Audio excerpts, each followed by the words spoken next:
Hello dear student, हम continue कर रहे हैं class 6 science chapter 10 motion and measurement of distances from the NCERT book.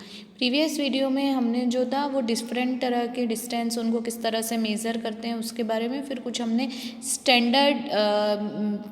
Standards units के बारे में देखा था कि जैसे किलोमीटर है, मीटर है ना। अगर लेंथ ज़्यादा है तो किलोमीटर का यूज़ किया जाता है, कम है तो मीटर का, और कम है तो सेंटीमीटर का। इस तरह के डिफरेंट स्टैंडर्ड यूनिट के बारे में देखा था, जिन्हें एसआई यूनिट भी कहा जाता है, वो समझा था।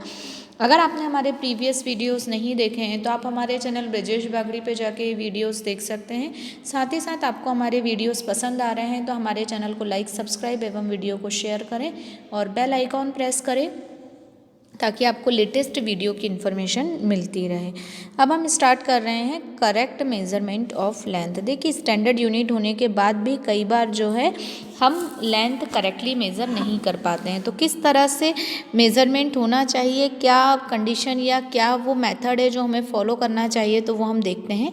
इन our daily life we use various type of measuring device.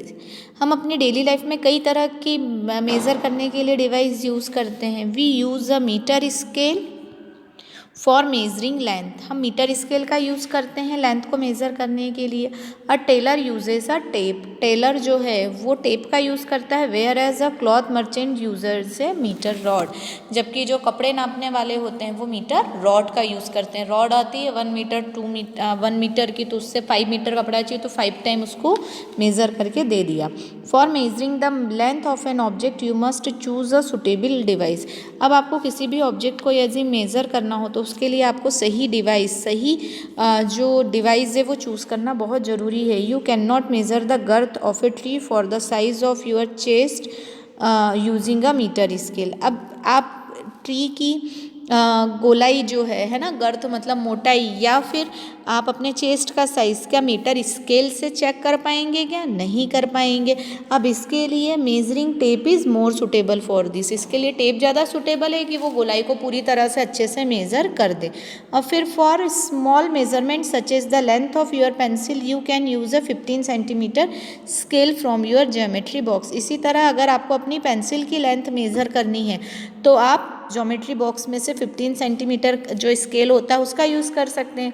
In taking measurement of a length we need to take care of following. हम जब भी लेंथ मेज़र करते हैं तो हमें कुछ बातों का ध्यान रखना चाहिए। कौन कौन सी? Place the scale in contact with the object along its length as shown in figure. जब भी हम लेंथ मेज़र करते हैं तो हमें क्या करना चाहिए? ऑब्जेक्ट से हमेशा स्केल को इस तरह से लगा के रखना चाहिए। फिर इन सम स्केल द एंड्स में बी ब्रोकन। कई बार स्केल का एंड जो है वो टूटा हुआ रहता है, किनारा, तो उस कंडीशन में you may not be able to see zero. अब उस कंडीशन में हम क्या है, ज़ीरो नहीं देख पाते हैं, है ना। ज़ीरो मार्क क्लियरली नहीं देख पाते हैं। तो in such cases you should avoid taking measurements from the zero mark of the scale. उस कंडीशन में हमें स्केल का जो मेजरमेंट है वो 0 से ना लेके 1 से लेना चाहिए। You can use any full mark of the scale. अब उसकी जगह जो हमें मार्क अच्छे से दिखाई दे रहा है, जैसे 0 नहीं लेके हम 1 ले सकते हैं, जैसे 1 centimetre. Then you must subtract the reading of this mark from the reading at the other end of the exam. बस आपको ये याद रखना है कि जो टोटल लेंथ है आपको मिल रही है उसमें से जो मार्क आपने जहाँ से शुरू किया है उसको सब्सट्रैक्ट जरूर कर दें। जैसे कि मान लीजिए आपको दूसरे एंड की जो रीडिंग मिली है वो 14.3 सेंटीमीटर मिली है ना। आपको दूसरे एंड की रीडिंग कितनी मिली है? 14.3।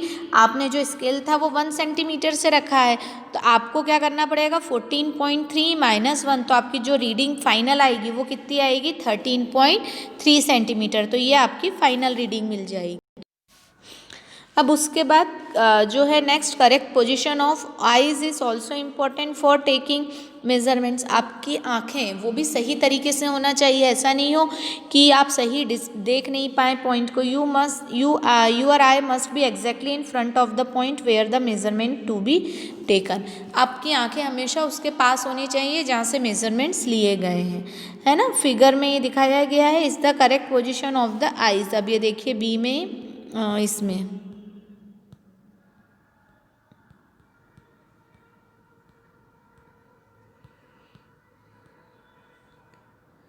10.9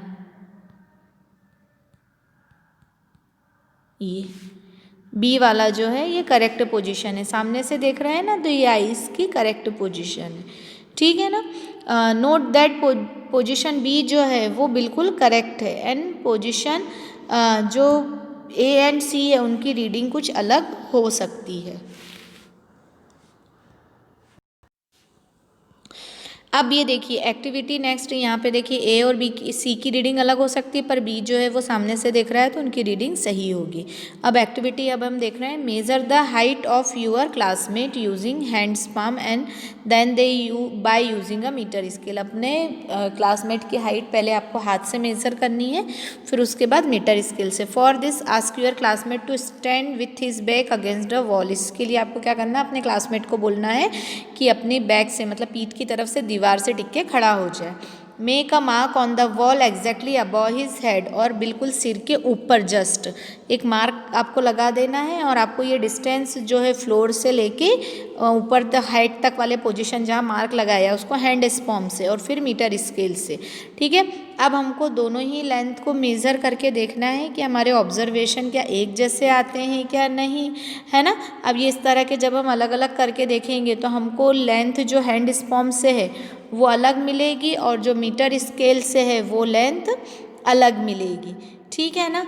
अब the results may be close to each other no but are they exactly equal. हो सकता है पास हो, आसपास हो, बट क्या वो एक जैसे हैं? बिल्कुल नहीं। If not why do you think there is a difference? After all everybody is using the same scale and not different hand sperm.